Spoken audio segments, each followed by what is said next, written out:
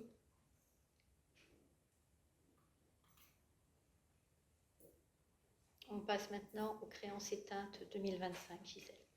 Oui, donc on a la Trésorerie publique qui nous a fait part d'une créance qui serait irrécouvrable pour 680 €. Donc on est certain que cette créance ne pourra plus faire l'objet d'un recouvrement. C'est pourquoi on vous propose de faire une demande d'admission en non-valeur. Il s'agit d'une créance en lien avec un commerce qui n'est plus présent sur la commune. Y a-t-il des remarques? Quelqu'un est-il contre? S'abstient? Adopté à l'unanimité. Et nous avons maintenant des admissions en non-valeur.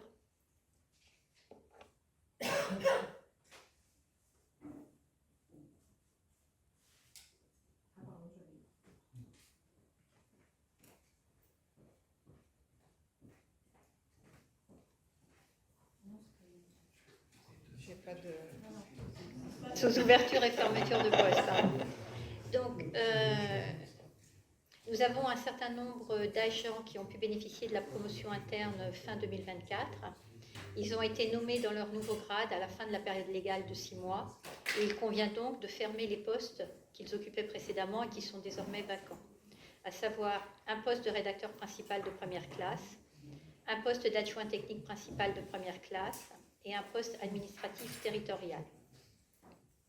Par ailleurs, plusieurs agents travaillent dans le domaine administratif et donnent toute satisfaction, alors qu'ils possèdent un grade qui ne correspond pas à leur nouvelle fonction, puisqu'ils viennent de la filière animation. Il convient donc de créer 2 postes par rapport à leur nouvelle fonction, donc un poste d'adjoint administratif principal de 2e classe et un poste d'adjoint administratif principal de première classe. Il vous est donc demandé de valider les 3 fermetures de postes et les 2 créations de postes. Oui, bonjour à tous. Oui, pour la fermeture des postes, évidemment, pas de problème. Pour la création de postes, je suppose que les 2 postes qui sont créés vont donner lieu à 2 fermetures par la suite. Absolument. D'autres remarques?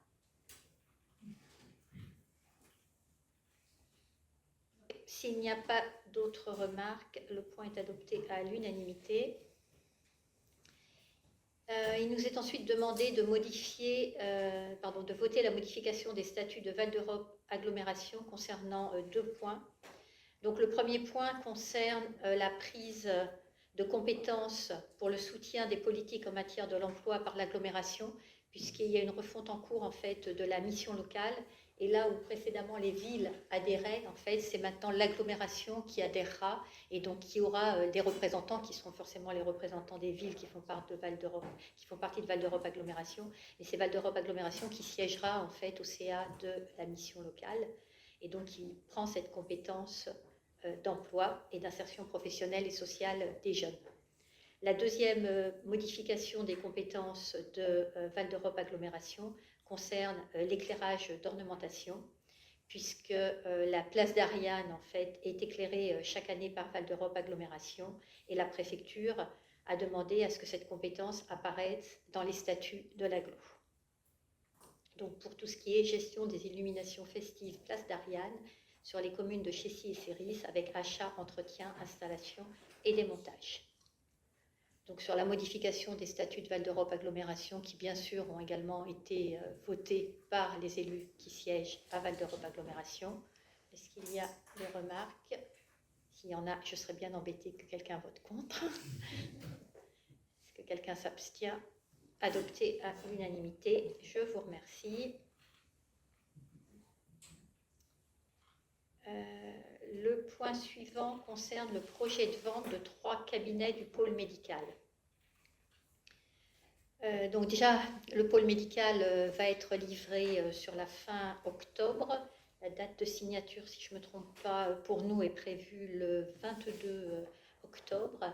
Et juste après, le premier médecin généraliste s'installera. Elle n'attend que ça. Et 2 autres médecins généralistes s'installeront dans les 3-4 mois qui vont suivre. Ils vont échelonner le temps qu'ils terminent les différents papiers. Il nous reste un 4e cabinet de médecins généralistes dont les échanges sont en cours. Et nous aurons également donc 2 médecins urgentistes en soins non programmés, l'infirmière de pratique avancée, l'ORL, l'assistant médical, et puis après tous les spécialistes qui ont acheté leur cabinet, je pense à l'urologue, l'ostéopathe, la sage-femme, le podologue, l'orthophoniste et l'audioprothésiste, et puis bien sûr donc la seconde pharmacie, le centre de radiologie et le laboratoire d'analyse médicale qui progressivement installeront leur matériel et ouvriront dans les locaux. Donc la ville avait acheté dans le pôle médical une superficie de 320 mètres carrés pour un peu plus d'1,8 million il y a déjà quelques mois. Et 3 des médecins ont émis le souhait donc d'être propriétaires de leur cabinet dans la partie ville et donc de ne pas être locataires. Donc pour le docteur Grillet, nous avions délibéré fin 2024 pour un montant de 189 326 € qui comprenait à la fois son cabinet, un prorata de la partie ville commune et également la salle d'attente. Or, il s'avère qu'il serait préférable que les salles d'attente et l'ensemble de la partie couloir ville restent dans les parties communes. Et donc, une salle d'attente de 5,47 mètres carrés de moins d'acheter donc par chaque médecin individuellement. Et d'autre part, on a depuis reçu également la confirmation de la subvention de Val d'Europe Agglomération pour un montant de 600 000 € et nous devrions avoir fin septembre la réponse pour la demande de subvention que nous avons faite auprès de la région. Donc il est proposé d'imputer une partie de ces subventions au prix de revient réel du mètre carré pour la partie ville. Donc je vous propose de vendre les cabinets sur une base de 7 000 € le mètre carré, ce qui pour le docteur Grillet correspond pour 19,09 mètres carrés à un montant de 135 638,80 €.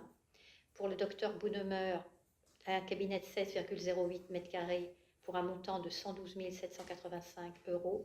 Et pour le docteur Ganem, pour un cabinet de 29,22 mètres carrés, un montant de 225 210 € qui inclut les 2 places de parking. Le docteur Grillet a acheté directement sa place de parking auprès d'Office Santé. Donc sur ces tarifs de vente des cabinets médicaux, y a-t-il des remarques? Est-ce que quelqu'un est contre? S'abstient? Adopté à l'unanimité. Je vous remercie. Donc pour la ville, il s'agissait d'une acquisition en VFA.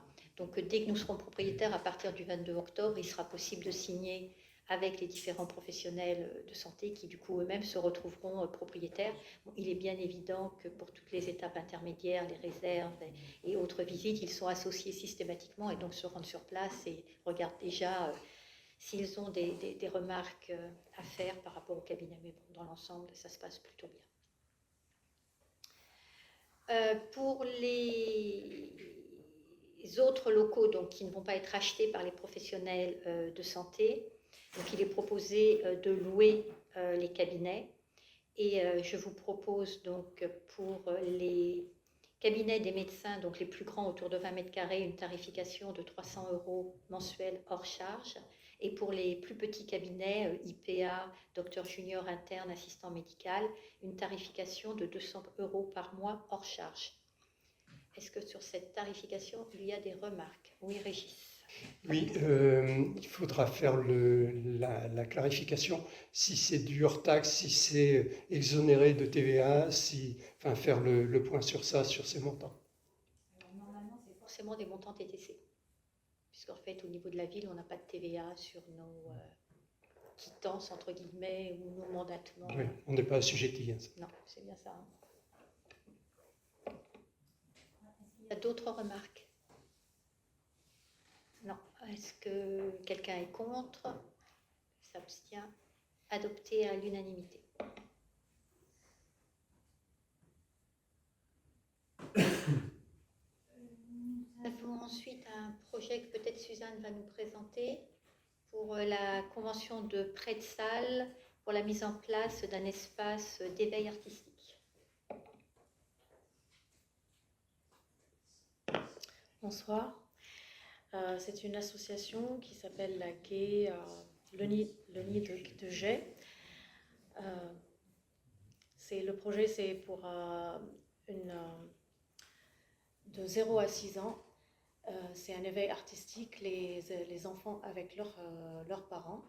Ils viennent dans le local où il y a de la musique et les enfants doivent imaginer ce qui se passe avec la musique, créer des images, créer des photos et dessiner avec leurs parents. C'est plutôt un éveil artistique pour les petits. Merci Suzanne. Donc, la présidente de l'association était présente au forum hier, et donc il y a eu un intérêt de plusieurs hongrémaniens pour inscrire leurs enfants à ces activités.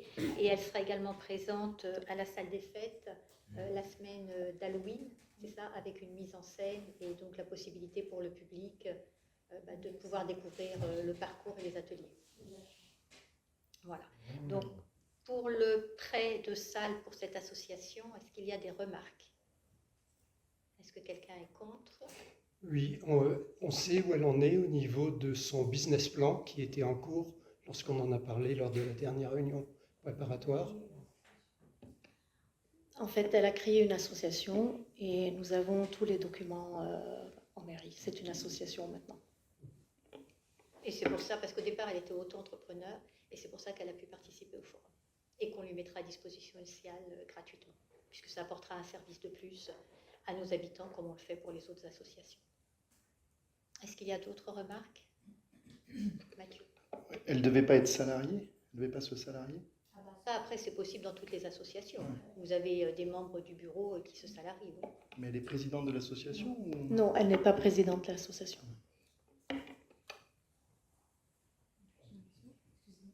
Oui, Myriam.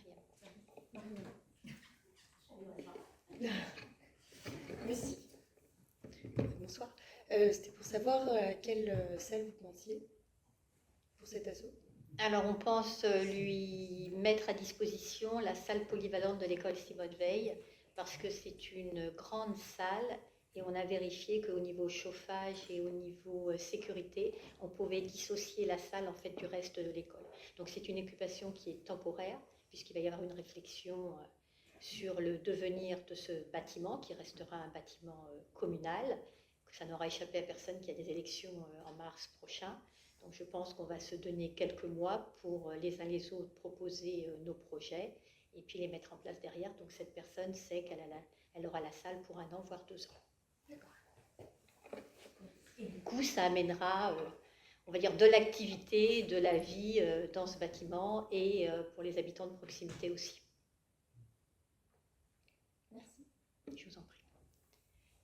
Est-ce qu'il y a d'autres demandes d'intervention? Non. Est-ce que quelqu'un est contre? S'abstient? 2 abstentions, donc Mathieu et Régis. Donc adopté à la majorité. Le point suivant concerne la détermination des loyers des coques commerciales et des bureaux dans la ferme du Pré. Donc, il est proposé de délibérer sur une tarification avec une base de 15 € du mètre carré, ce qui pour les 2 locaux du rez-de-chaussée donne les prix suivants. Donc le grand local de 94 mètres carrés, un loyer mensuel de 1 410 €. Et pour le local de 80 mètres carrés, un loyer mensuel de 1 200 €. Donc il est demandé aux élus de valider cette base de négociation et d'intégrer une aide à l'installation avec une réduction de 30% du loyer les 3 premières années, puis 15% les 3 années suivantes. Au regard des investissements nécessaires pour aménager ces coques commerciales, il n'est pas exclu que ce point soit revu lors d'une prochaine réunion. Okay. En ce qui concerne le prix de la location de l'étage, donc le 160 mètres carrés à vocation de bureau, donc c'est une association en fait à but de service public qui risque d'occuper les locaux, et donc pour l'instant ils vont nous transmettre leur plan d'aménagement et je vous ferai derrière une proposition de tarification parce qu'on sera peut-être amené à réaliser certains des travaux mais à les répercuter derrière dans le loyer. Et pour les coques, donc on a 2 projets qui ont évolué. Donc on a pour le grand local un projet de librairie, papeterie, salon de thé, dont on vous parlera un petit peu plus en détail tout à l'heure. Et pour le second projet, également un projet, on va dire, de service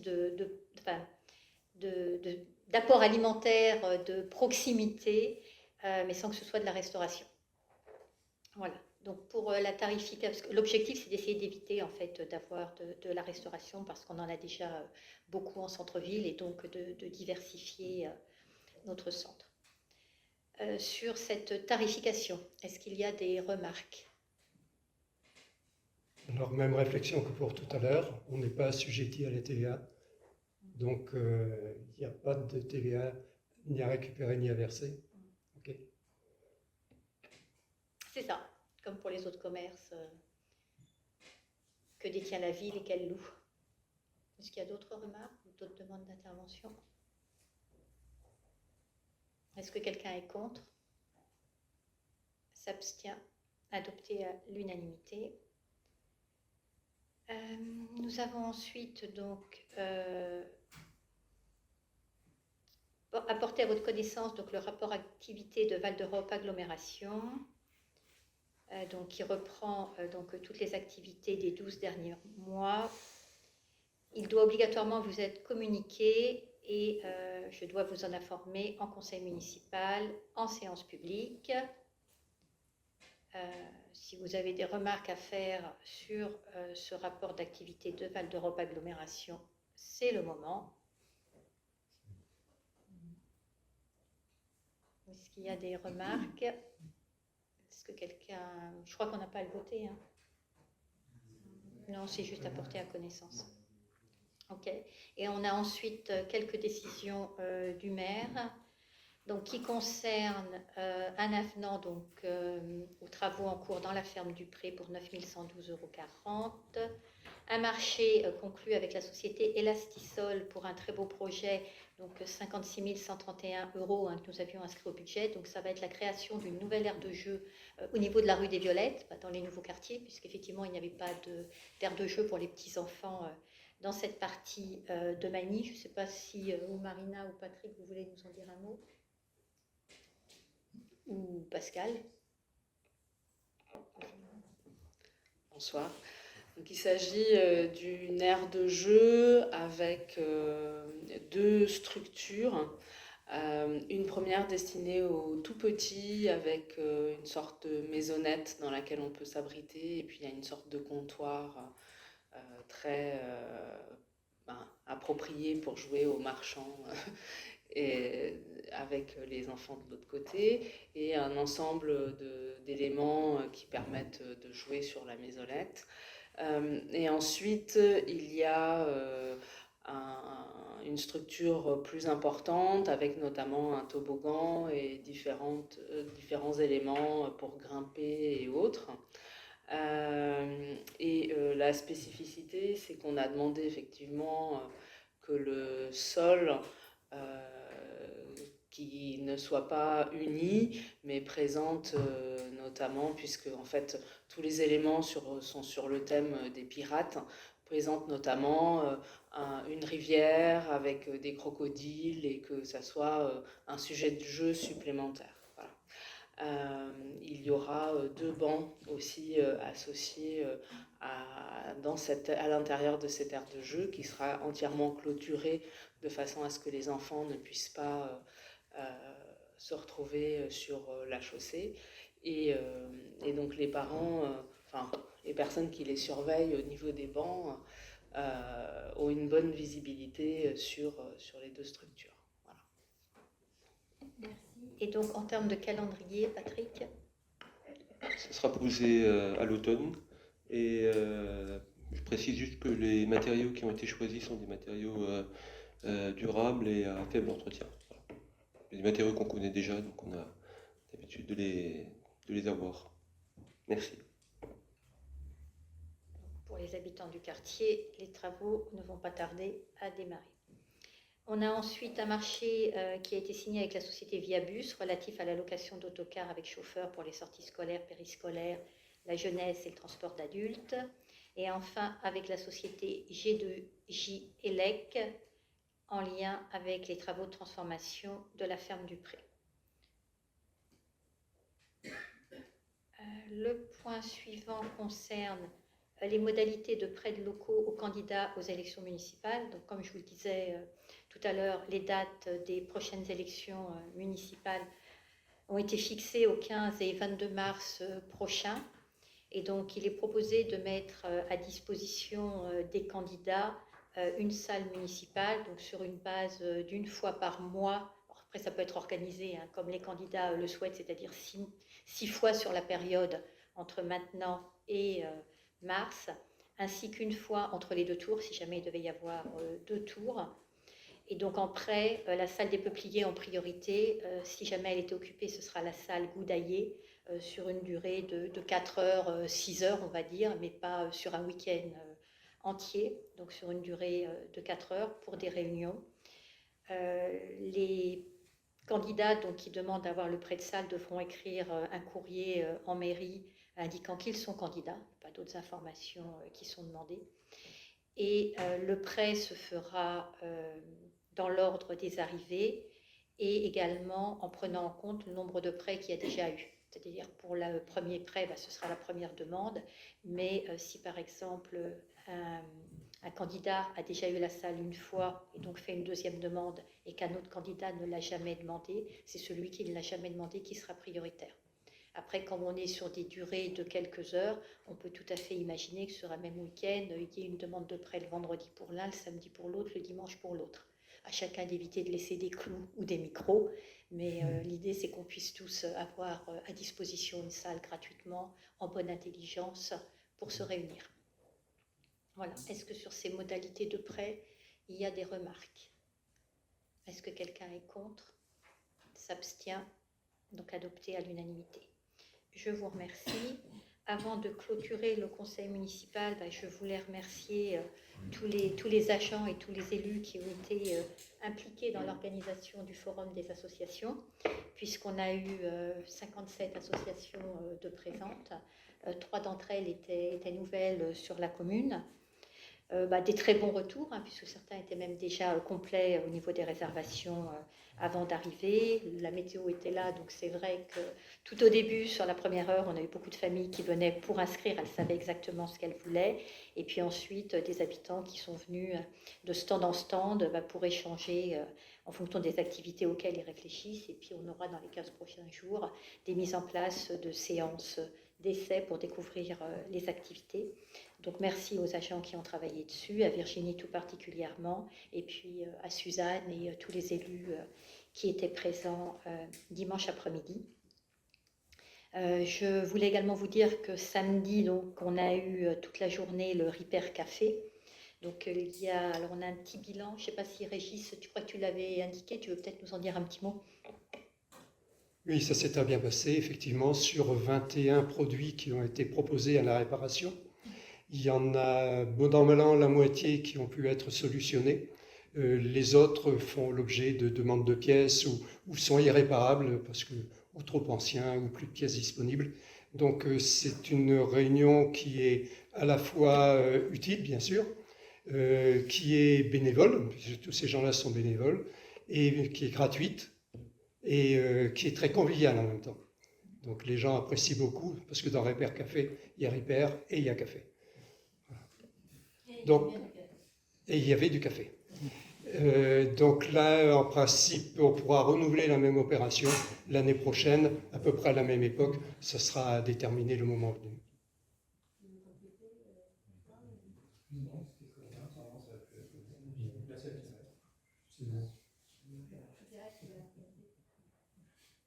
Merci donc à Pierrette pour son investissement sur le sujet. Donc il est 21h29 et donc le conseil municipal est donc clos.